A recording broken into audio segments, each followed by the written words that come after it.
হাতের চুমুকে। সুপ্রিয় দর্শক, আজকে আমাদের মাঝে উপস্থিত রয়েছেন জনপ্রিয় সঙ্গীত শিল্পী জুলি শর্মিলি। শুভ সকাল আপু, কেমন আছেন? আলহামদুলিল্লাহ, খুব ভালো আছি। আপনাকে পেয়ে অনেক বেশি ভালো লাগছে। কিছুটা অনেকদিন পরেই পেলাম আপনাকে, এবং আপনাকে পেলে খুব সুন্দর কিছু গান হয় অবশ্যই। এবং ঈদের এই সময়টাতে আপনাকে মিস করেছি, যদিও এখন আমেজটা একটু আছে। সো ঈদকে ঘিরে ব্যস্ততা কেমন ছিল? পুরো ঈদ কেমন কাটলো আপনার? ঈদকে ঘিরে তো আমাদের শিল্পীদের ব্যস্ততা থাকে, নতুন গান, নতুন নতুন প্রোগ্রামের প্রস্তুতি থাকে। এখন তো ইউটিউবের যুগ আছে, তারপর অনলাইন প্ল্যাটফর্মে অনেক কাজ থাকে, সেগুলো নিয়ে ব্যস্ততা ছিল। তারপর যেহেতু একটা উৎসব, আত্মীয় স্বজন, বন্ধু বান্ধব, নানান ব্যস্ততা, মজার ব্যস্ততা। আচ্ছা, ঈদকে ঘিরে কোনো কাজ করা হয়েছে কিনা? জি, ঈদকে ঘিরে আমার বেশ কিছু নতুন গান করা হয়েছে। কি কি গান করা হলো? অনেক আগে যে গানগুলো গেয়েছিলাম সেই গানগুলো আবার নতুন করে গেয়েছি, কারণ এই গানগুলো একটা সময় ক্যাসেটে ছিল। তো শ্রোতাদের অনুরোধে আবার সেই গানগুলো নতুন করে গাচ্ছি। বাহ, তা তো খুব ভালো। গানের সুরকার গীতিকার কারা ছিলেন? গানের সুরকার ছিলেন দেবেন্দ্রনাথ চ্যাটার্জি এবং গীতিকার ছিলেন লিয়াকত আলী বিশ্বাস। কি ধরনের গান ছিল এটি? ফোক মডার্ন গান বেশি ছিল, মডার্ন গান ছিল, বিভিন্ন রকম গান ছিল। আচ্ছা, এখান থেকে কি আমরা একটু গান শুনতে পারি? নিশ্চয়ই। কোন গানটি চালে শোনাচ্ছেন? এটি আমার মৌলিক গান, পাখির মতো থাকতো যদি আমার দুটি ডানা। বাহ। পাখির মতো থাকতো যদি আমার দুটি ডানা, ও পাখির মতো থাকতো যদি আমার দুটি ডানা, আমি উড়ে যেতাম খুঁজে নিতাম, আমি উড়ে যেতাম খুঁজে নিতাম বন্ধুর ঠিকানা, আমার বন্ধুর ঠিকানা। ও পাখির মতো থাকতো যদি আমার দুটি ডানা, পাখির মতো থাকতো যদি আমার দুটি ডানা। বাহ, চমৎকার। অসংখ্য ধন্যবাদ আপু আপনাকে। আপনি সব ধরনের গানই করেন, কিন্তু নজরুলের উপর আপনার ভালোবাসা, ভালো লাগাটা একটু বেশি, এবং সেই ধরনের গান আপনাকে অনেক বেশি টানে, এবং ভক্তরাও কিন্তু আপনার এই ধরনের গান পছন্দ করে। তো সেখান থেকে নজরুল চর্চার যে একটি বিষয়টি চলে আসে, যে এখন প্রজন্ম সব মিলিয়ে আপনার জায়গা থেকে নজরুলের যে উপরে যে চর্চাটা, সেটা কতটুকু করা হয়? আমার জায়গা থেকে তো আমি নজরুল সঙ্গীত চর্চা নিয়মিত করি, কারণ আমি যেভাবে প্র্যাকটিস করি, আমি একটি রাগকে ধরে যখন প্র্যাকটিস করি, সেই রাগ থেকে ঘুরে ঘুরে কি কি গান আছে, সেটা রবি ঠাকুরের গান হোক, নজরুলের গান হোক, রাগাশ্রয়ী গান হোক, আধুনিক গান হোক, সেগুলো আমি খুঁজতে থাকি। আর এমনি যদি কোনো শিল্পী নিজেকে তৈরি করতে চান, অবশ্যই আমাদের বাংলা গানের ভান্ডার তো ভীষণ সমৃদ্ধ। শুধু নজরুল নয়, রবীন্দ্র, নজরুল, আমাদের রজনীকান্ত, অতুল প্রসাদ, সবই শুনতে হবে। তবে নজরুলের গানের সব রকম গানের একটা সমাহার থাকে, কি বিদেশি সুর, কি ভাটিয়ালি, কি ক্লাসিক্যাল। হ্যাঁ, তো নজরুলের গানগুলো যদি একটু ভালো করে চর্চা করা হয়, তাহলে গানটা অনায়াসে গাওয়া যায়। নজরুলের কোন গানগুলো শুনে শুনে আপনি বড় হয়েছেন বা তার ভক্ত হয়েছেন? আসলে আমরা যখন ছোট ছিলাম, নজরুলের মোমের পুতুল, মোমের দেশের মেয়ে নেচে যায়, হ্যাঁ, প্রজাপতি প্রজাপতি, এই গানগুলো শুনেই কিন্তু আমরা বড় হয়েছি। প্রথমে আমরা চিনেছি নজরুল ইসলামকে এই গানের মাধ্যমে। তারপর ছিল আমাদের সময় ইসলামী গান, হামনাদ, ত্রিভুবনের প্রিয় মোহাম্মদ, আমার প্রিয় হজরত। তারপর তো আস্তে আস্তে নজরুলের বিভিন্ন আধুনিক অঙ্গের গান, ক্লাসিক্যাল অঙ্গের গান শুনে শুনে আমাদের বড় হওয়া। আচ্ছা, নজরুল নিয়ে যেহেতু এত কথা হচ্ছে, সো একটি নজরুল সঙ্গীত না শুনলে নয়, কোন গানটি শোনাবে? এটি একটি প্রেমের গান, নজরুলের আধুনিক অঙ্কের গান গাইছি। মোরে ভালোবাসায় ভুলিও না, পাওয়ার আশায় ভুলিও, মোরে ভালোবাসায় ভুলিও না, পাওয়ার আশায় ভুলিও, মোরে আদর দিয়ে দুলিও না, আঘাত দিয়ে দুলিও দুলিও, পাওয়ার আশায় ভুলিও, মোরে ভালোবাসায় ভুলিও না, পাওয়ার আশায় ভুলিও। বাহ, অসাধারণ। ধন্যবাদ আপু আপনাকে।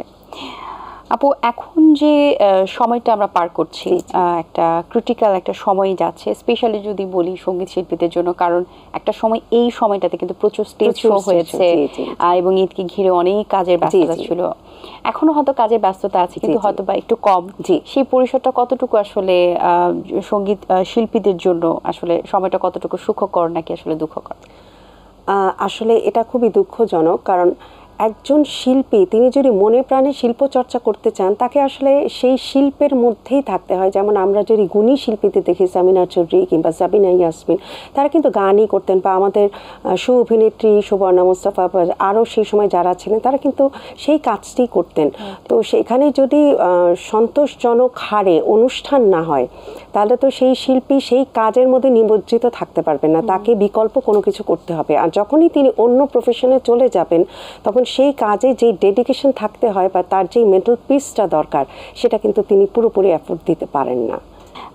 নজরুলের উপরে যদি সাধনার কথাটা বলি, নতুন প্রজন্মদের মধ্যে কেমন দেখছেন?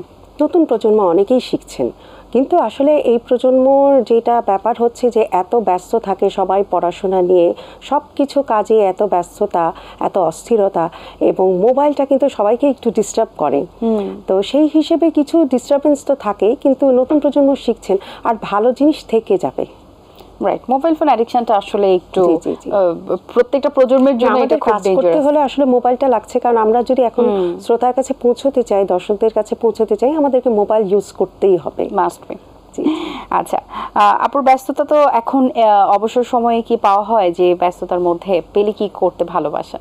আসলে মোটামুটি আমি ব্যস্ত থাকি, যেহেতু আমি সব রকম গান গাই, আমি যেহেতু উচ্চাঙ্গ সঙ্গীত চর্চা করি, যেহেতু আমি নজরুলের প্রোগ্রাম করি, আধুনিক গান করি, সেজন্য আমার প্রতি মুহূর্তই কোনো না কোনো গানের একটা প্রস্তুতি থাকে। আর তার মধ্যে অবসর সময় পেয়ে উঠি। আসলে অবসর সময় তো নিজের পরিবার নিয়ে কাটাতেই ভালো লাগে, আর গান করি বলে আমার বিভিন্ন জায়গায় ঘোরা হয়ে যায়, নিজের অনেক শখ শপিং সবই গানের মধ্যে পূরণ হয়ে যায় আসলে। বাহ, খুব ভালো। আপনার কণ্ঠে আরেকটি রোমান্টিক গান শুনতে চাই, কোন গানটি শোনাবেন? এটি আমার খুব প্রিয় একজন শিল্পী সামিনা চৌধুরী আপার গান গাইছি, নয়নের আলো ছায়াছবি।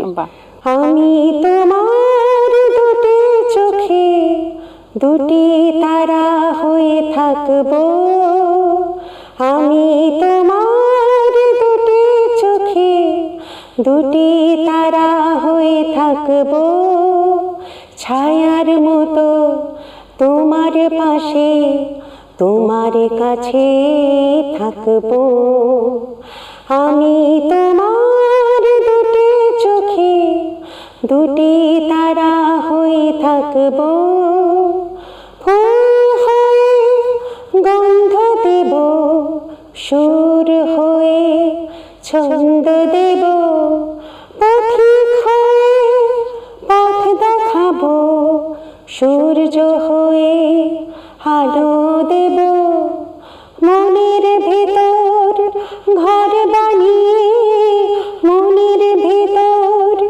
ঘর বানিয়ে সেখানে তোমাকে আমি রাখবো, আমি তোমার দুটি চোখে দুটি তারা হয়ে থাকবো। বাহ, অসাধারণ। ধন্যবাদ আপু আপনাকে। যেহেতু ঈদের কাজগুলো শেষ হয়েছে, এখন আগামীতে আর কি কি কাজ হাতে নেওয়ার ইচ্ছে আছে? আগামীতে আমি যেহেতু বাংলাদেশ বেতার এবং বাংলাদেশ টেলিভিশনে একজন তালিকাভুক্ত সঙ্গীত শিল্পী, তো আমার নিয়মিতই কিন্তু নতুন নতুন আধুনিক গানের কাজ থাকে, যেগুলো কিভাবে গাইবো সেটার একটা প্রস্তুতি থাকে। আর এছাড়া তার মধ্যে আমি কিছু গান বাছাই করি, যে গানগুলো আমার মনে হয় যে কথা সুর আমার সঙ্গে যাচ্ছে, ভালো হচ্ছে, সেগুলো তখন আমি মিউজিক ভিডিও করি। তো সেই হিসেবে আমার ব্যস্ততা থাকে। একজন শিল্পীর জন্য আসলে মৌলিক গানটা কতটুকু জরুরি বলে আপনি মনে করেন?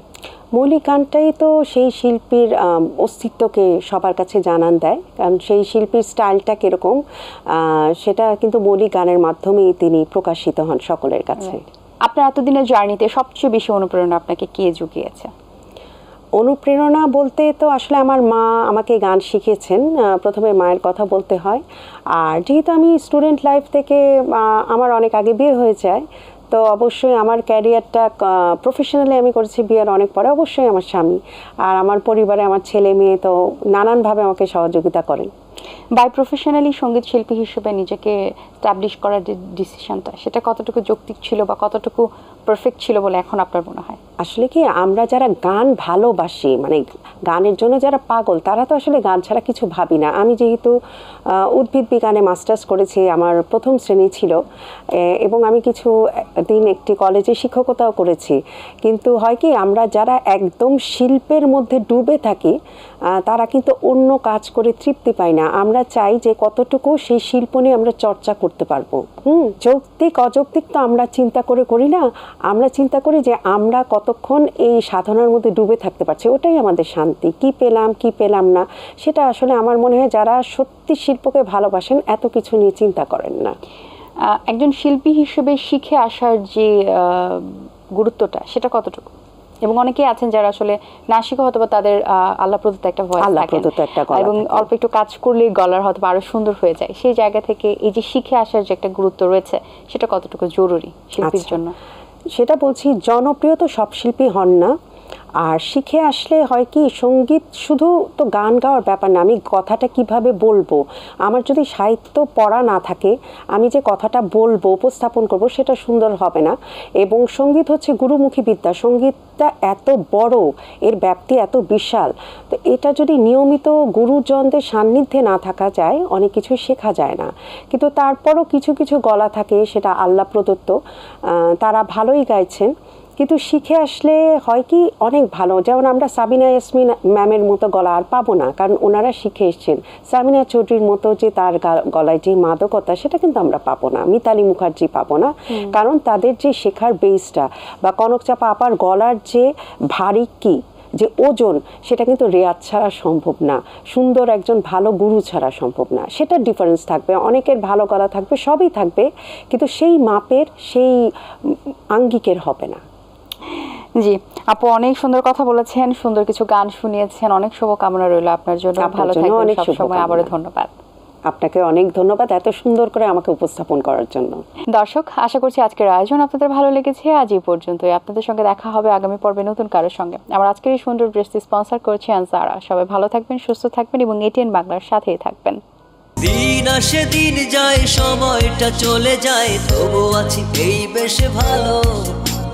জীবনটা রঙময়, যেভাবেই হওয়া চাই, নয় কভু সাদা কালো। এই আশাতে স্বপ্ন ভাসে, সুখ হাসে চোখে মুখে, চায়ের চুমুকে।